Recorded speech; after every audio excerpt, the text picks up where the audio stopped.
حضرت عمر رضی اللہ تعالیٰ عنہ کا پورا نام عمر بن خطاب بن نفیل اور کنیت ابو الحفص تھا۔ آپ قبیلہ قریش کے ایک شاخ بنو عادی سے تعلق رکھتے تھے۔ آپ واقعہ فیل کے 13 سال بعد مکہ میں پیدا ہوئے۔ جب حضرت عمر نے نبی صلی اللہ علیہ وآلہ وسلم پر ایمان لا کر اسلام قبول کیا تو اس وقت آپ کی عمر 27 سال تھی۔ حضرت عبداللہ ابن مسعود فرماتے ہیں کہ حضرت عمر کا اسلام لانا فتح و نصرت تھی۔ آپ کا ہجرت کرنا اسلام کے لیے زبردست مددگار ثابت ہوا اور آپ کی خلافت امت کے لیے رحمت بنی۔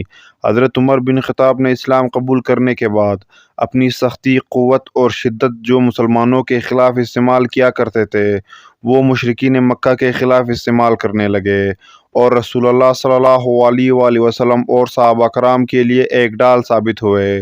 جس وقت آپ نے اسلام قبول کیا مسلمانوں کی تعداد 40 کے قریب تھی اور ان میں زیادہ تر غریب اور غلام مظلوم لوگ تھے جو اپنی ایمان کو قریش مکہ کے سامنے ظاہر کرنے سے بھی گھبراتے تھے۔ لیکن حضرت عمر رضی اللہ تعالیٰ عنہ جیسے قداور شخصیت کی وجہ سے ان مسلمانوں نے کھلے عام توحید کی دعوت شروع کر دی۔ حضرت عمر کی طبیعت میں شدت و سختی ہونے کے باوجود کلام الہی سن کر آپ کا دل نرم ہو جایا کرتا اور قرآن کی تلاوت سے عمر رضی اللہ تعالیٰ عنہ پر ایک عجیب کیفیت طاری ہو جایا کرتی۔ اسی کلام کو سن کر آپ نے اسلام قبول کیا تھا۔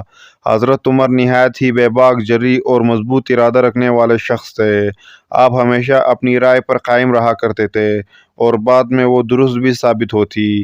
اسی لیے نبی صلی اللہ علیہ وآلہ وسلم نے آپ کے متعلق فرمایا تھا کہ عمر کے زبان پر اللہ نے حق کو جاری کر دیا ہے، اور یہ آپ کی حق بیانی ہی تھی کہ شراب کی حرمت، عورتوں کے لیے حجاب، غزوہ بدر کے قیدیوں کے متعلق آپ کی رائے اور مقام ابراہیم کو موصلہ بنانے سمیت آپ کی کئی رائے کے موافقت میں اللہ نے 27 آیتیں نازل فرما دی۔ نبی صلی اللہ علیہ وآلہ وسلم کو حضرت عمر سے بے حد محبت تھی۔ مکہ کے 7 سالہ نبوی دور میں حضرت عمر رضی اللہ تعالیٰ عنہ قدم قدم پر رسول اللہ صلی اللہ علیہ وآلہ وسلم کے ساتھ ہوتے تھے اور ہمیشہ بے کس مسلمانوں کی مدد کے لیے تیار رہتے۔ رسول اللہ بھی آپ سے ہر معاملات میں رائے لیا کرتے تھے، یہاں تک کہ نبی صلی اللہ علیہ وآلہ وسلم نے وصیت کے طور پر امت کو یہ فرمایا تھا کہ میرے بعد ابوبکر اور عمر کی اقتداء کرنا۔ حضرت عمر کی ایک صاحبزادی حضرت حفصہ رضی اللہ تعالیٰ عنہ کا نبی صلی اللہ علیہ وآلہ وسلم سے نکاح بھی ہوا، لہٰذا حضرت عمر کو آپ صلی اللہ علیہ وآلہ وسلم کا سسر ہونے کا شرف بھی حاصل ہوا۔ غزوہ بدر، احد، خندق اور حنین میں حضرت عمر مشرکین کے خلاف جس جرأت مندی سے لڑتے تھے وہ اپنی مثال آپ ہے۔ حضرت عمر بن خطاب کا اسلامی لشکر کی حمایت میں لڑنا ہی کافروں کے دلوں میں خوف کی علامت بن جاتی تھی۔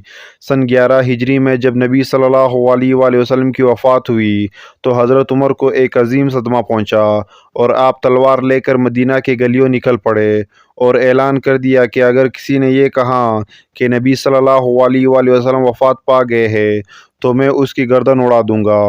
یہاں تک کہ جب حضرت ابوبکر صدیق رضی اللہ تعالیٰ عنہ نے خطبہ دے کر حضرت عمر کے غم کو تسکین پہنچائی۔ سن 13 ہجری میں حضرت ابوبکر کے انتقال کے بعد آپ خلیفۃ المسلمین مقرر ہوئے۔ حضرت عمر ایک بہادر اور نڈر سپاہی ہونے کے علاوہ ایک دانشمند اور عقل و فراست رکھنے والے انسان تھے۔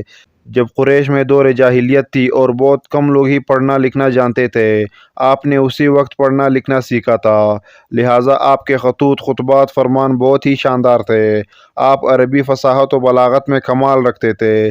مسند خلافت پر بیٹھتے ہی آپ نے فتوحات کا ایک سلسلہ شروع کیا۔ تمام عرب قبائل جو مسلمان ہو چکے تھے انہیں ایک اسلامی جھنڈے کے نیچے جمع کر دیا اور ایک ایسا عظیم لشکر تیار کیا کہ قیصر و کسریٰ کے تخت کو الٹ کر رکھ دیا۔ آپ کے دور خلافت میں شام، مصر، عراق، الجزائر، ارمینیا، آذربائیجان، فارس، خراسان، مکران اور بے شمار علاقے فتح کیے گئے۔ دنیا کے بڑے سے بڑے سپر پاور نے اسلام کے آگے گھٹنے ٹیک دیے۔ تقریباً 400 شہر فتح کیے گئے اور 4000 سے زائد مساجد تعمیر کی گئی۔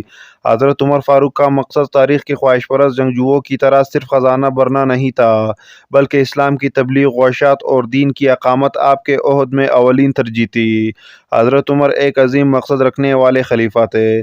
آپ نے عدالتی نظام، پولیس محکمہ، بیت المال اور کئی ادارے قائم کروائے اور عرب کے بدو قبائلی نظام کو ختم کر کے قرآن و سنت کا نظام قائم کیا اور تمام عرب قبائل کی تلواروں کو توحید کی سربلندی کے لیے استعمال کیا۔